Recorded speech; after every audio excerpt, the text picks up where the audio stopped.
आप हमारे भाई याकूब टोपो को पुरोहित अभिषेक प्रदान करें। क्या आप जानते हैं कि ये योग्य है? ख्रिस्तीय जनता से पूछताछ करके और अधिकारी व्यक्तियों की सम्मति सुनकर मैं घोषित करता हूँ कि ये योग्य पाए गए हैं। प्रभु ईश्वर और अपने मुक्तिदाता यीशु ख्रीस्त के नाम पर मैं अपने इस बेटे याकूब टोपो को पुरोहिताई के लिए चुनता हूँ। सभी बोलेंगे ईश्वर को धन्यवाद।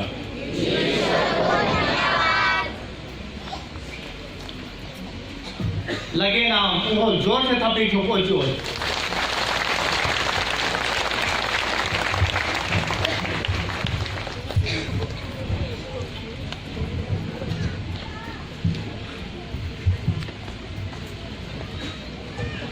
अति सम्मानीय फादर विलियम मुंडे विकार जनरल, फादर माइकल टोपो बनियापल्ली के पल्ली पुरोहित, फादर जकीरियास हुजूर इसी माटी पुत्र के प्रथम पुरोहित,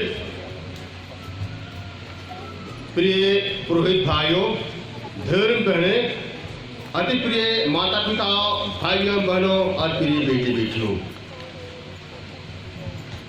डीकन याकूब ने पुराने व्यवस्थान से नबी इसायास के ग्रंथ अध्याय 44 पद संख्या 1 से अपने लिए एक आदर्श वाक्य ढूंढ निकाला, जहां ईश्वर इस्राएल अर्थात याकूब को संबोधित करते हुए कहते हैं, याकूब मेरे सेवक, मैंने तुम्हें चुना है, मेरी बात सुनो।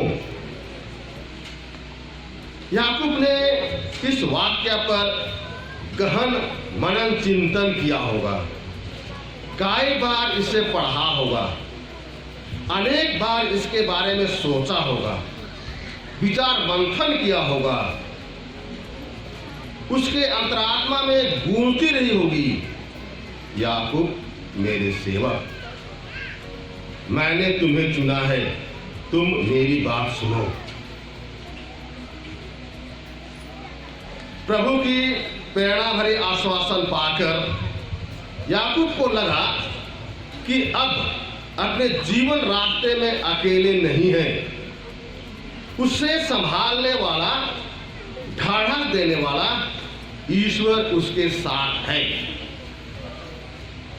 वह कोई अनजान प्रभु ईश्वर नहीं है, वह उसे भली भांति जानता है, उसके रग रग से परिचित है, उसके अच्छाई से, उसकी योग्यता से, उसके गुणों और क्षमताओं से अवगत है, साथ ही साथ उनके कमजोरियों एवं कमियों को भी जानते हैं। लेकिन कहते हैं, याकूब घबराओ नहीं, मैं तुम्हारी सहायता करूंगा, मैंने तुम्हें माता के गर्भ में गढ़ा है, मैंने तुमको बनाया है, तुम मत डरो, मैं हूं ना। प्रिय माता पिता, भाई एवं बहनों, आज याकूब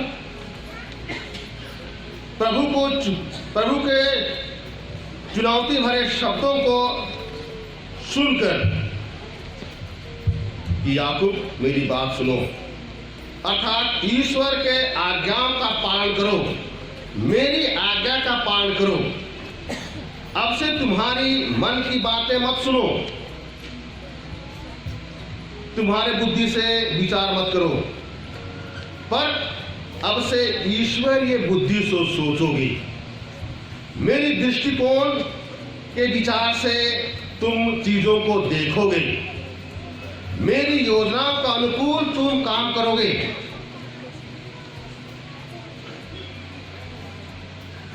प्रिय माता पिता, पुरोहित या धर्म संघीय जीवन में, धर्म बंधु एवं धर्म बहन के जीवन में आज्ञा पालन का व्रत लेना होता है, उससे नंबर बनकर अपने अधिकारियों की बात सुननी होती है, विनीत बनकर उनके आज्ञाओं का पालन करना होता है, क्योंकि किसी पुरोहित धर्म संगी, धर्म बहन, धर्म बंधु के लिए ईश्वर की योजना उनके अधिकारियों के माध्यम से ही प्राप्त होती है।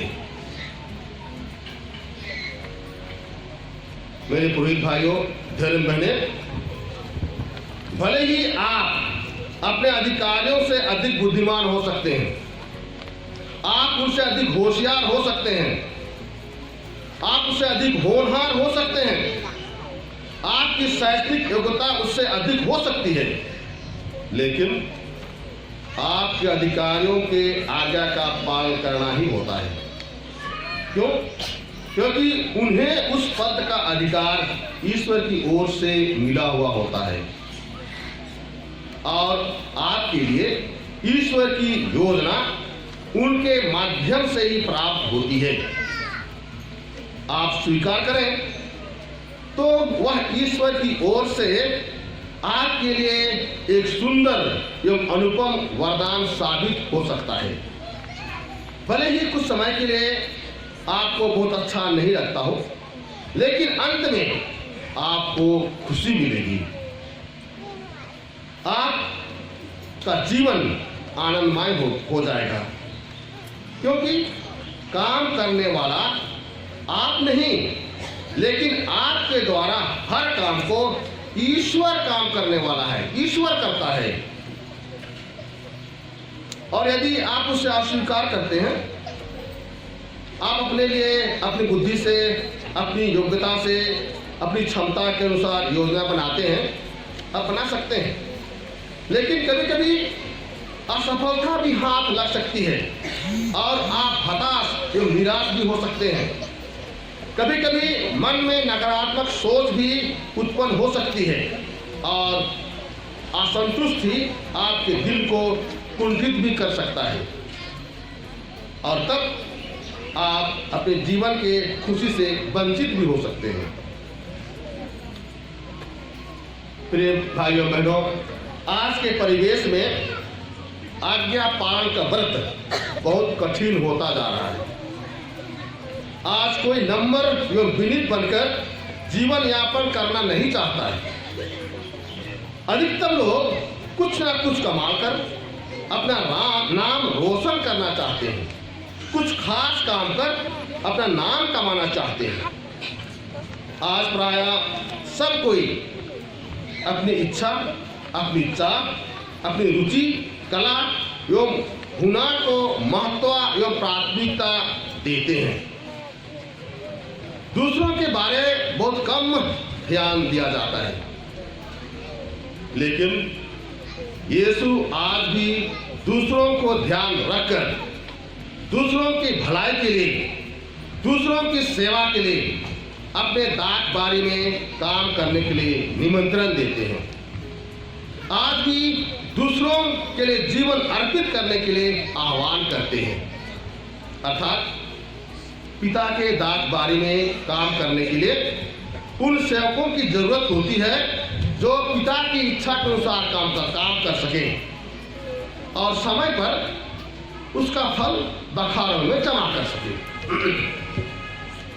क्योंकि पिता के दाख बारी में काम तो हम करते हैं, लेकिन शक्ति यीशु का होता है।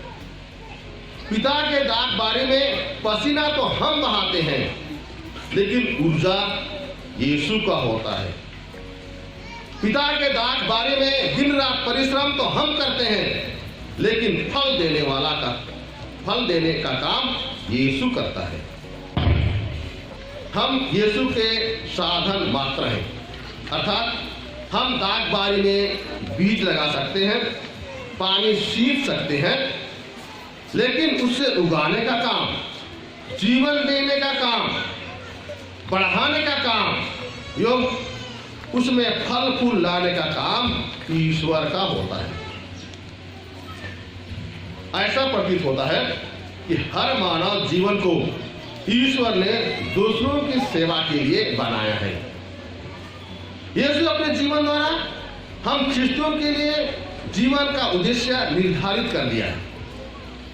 हमारे जीवन का मकसद ही दूसरों की सेवा में जीवन व्यतीत करना है। इसी में जीवन की सार्थकता है। इसी में हमें अधिक आनंद और खुशी प्राप्त होती है। आज के सुसमाचार मत्ती रचित सुसमाचार अध्याय 20 पद संख्या 25-28 तक में याकूब ने न केवल अपने लिए लेकिन हम प्रत्येक के लिए घोषित किया है कि तुम में जो बड़ा होना चाहे वह तुम्हारा सेवक बने। तुम में जो प्रधान होना चाहता है वह तुम्हारा दास बने। पुत्र यीशु ने हम सबके लिए अनुपम उदाहरण दिया है। वह इस धरती पर सेवा कराने नहीं बल्कि सेवा करने के लिए तथा बहुतों का उद्धार करने के लिए अपने प्राण देने आए हैं।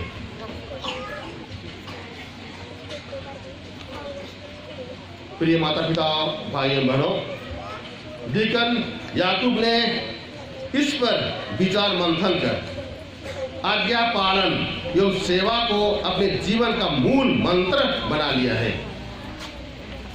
उसने मान लिया है कि जीवन में कितना ही विकट परिस्थिति क्यों ना हो, ईश्वर की आज्ञा सर्वोपरि है। जिस तरह लूका रचित सुसमाचार अध्याय 5 पद संख्या 1 से आगे, चेले रात भर परिश्रम करने के बाद थके मांदे घर जाने के लिए सवेरे अपने जाल साफ कर रहे होते हैं। ऐसे समय में यीशु आ जाते हैं और सिमोन पेतरुस के नाव में चढ़ जाते हैं और कहते हैं, पेतरुस, नाव गहरे पानी में ले चलो और मछली पकड़ने के लिए जाल डालो। प्रिय माता पिता, भाइयों बहनों, हम समझ सकते हैं रात भर परिश्रम करने के बाद ऐसे समय में हमारी क्या दशा होती। हमको लगता है वही दशा साइमोन की भी और पतरुस की भी हुई होगी। वह कुछ बहाना बनाना चाहता है, कहता है, प्रभु, हमने रात भर परिश्रम किया है, रात भर मेहनत किया है, लेकिन हमें कुछ नहीं मिला है, एक मेंढक भी नहीं पकड़ पाए। लेकिन अगर आप कहते हैं ना तो मैं जाल डालूंगा। भाइयों बहनों, यहाँ पेतरुस यीशु के 2 आज्ञाओं का पालन करते हैं। पहला, वह नाव को गहरे पानी में ले जाते हैं और दूसरा, मछली पकड़ने के लिए जाल डालते हैं। और ऐसा करने से उन्हें भारी मात्रा में मछली मिल जाती है, पकड़ में आ जाती है। यहाँ पेतरुस ने यीशु के आज्ञा का पालन किया और उसका फल बहुत अच्छा मिला। ऐसा हुआ क्योंकि अब उसके साथ यीशु हैं।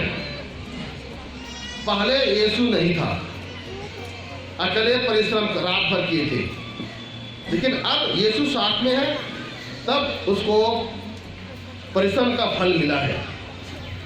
अर्थात प्रिय माता पिता, भाइयों बहनों, अगर हमारे परिश्रम में यीशु का साथ और हाथ है तो हमें निश्चय ही सफलता मिलेगी। हमारा परिश्रम व्यर्थ नहीं होगा। याकूब भी सेवा का जीवन अपनाकर यीशु के हर आज्ञा का पालन करने को तैयार है। अपने व्यक्तिगत इच्छाओं से बढ़कर यीशु के आज्ञाओं को सर्वश्रेष्ठ मानने को तैयार हो चुके हैं। उदारता पूर्वक अपना सर्वस्व अर्पित करने के लिए तैयार हो चुके हैं। अब से प्रभु ही उसके जीवन के लिए सब कुछ का प्रबंध करने वाले हैं। अतः अब से याकूब का जीवन भूले भटके लोगों के लिए सहानुभूति का जीवन होगा। अब से याकूब का जीवन ईश्वर के लिए अर्पित जीवन का बलिदान होगा। अब से याकूब का जीवन पापियों के लिए आसरा देने का जीवन होगा। अब से याकूब का जीवन थके मांदे लोगों के लिए सांत्वना का जीवन होगा। अब से याकूब का जीवन हताश और निराश में पड़े लोगों के लिए आशा का जीवन होगा। याकूब का जीवन अंधकार में भटकने वालों के लिए प्रकाश पुंज का जीवन होगा। जो झूठ एवं भ्रम में फंसे हुए हैं उनके लिए सत्य एवं जीते के मार्ग में ले चलने का जीवन होगा। बेटे याकूब, अब से आपका जीवन बहुत सहज नहीं होगा, लेकिन असंभव भी नहीं होगा। चुनौती है, घबराना नहीं, क्योंकि अब से आप में ईश्वर काम करेंगे। आपके मुख से यीशु बोलेंगे, आपके दिमाग से यीशु सोचेंगे, आपके हाथ से यीशु काम करेंगे, आपके साथ साथ यीशु चलेंगे और आप वही बोलेंगे जिससे यीशु बताएंगे। बस आपको उसके आज्ञाओं का पालन करना है, बाकी काम खुद यीशु संभाल लेंगे। अतः अब से आपका जीवन आज्ञा पालन एवं सेवा का जीवन होगा। याद कीजिए, आपका आदर्श वाक्य है, याकूब मेरे सेवक, मैंने तुमको चुना है, मेरी बात सुनो। यीशु आपको कभी नहीं छोड़ेंगे, आपके साथ सदा रहेंगे। यह हमारे यीशु ख्रिस्त का बहुत बड़ी और पक्का आश्वासन हम प्रत्येक चुने हुए के लिए है। ईश्वर हम प्रत्येक को अपनी आशीष और कृपा बरसाए। पुरुष चिन्ह पिता और पुत्र पवित्र आत्मा के नाम पर।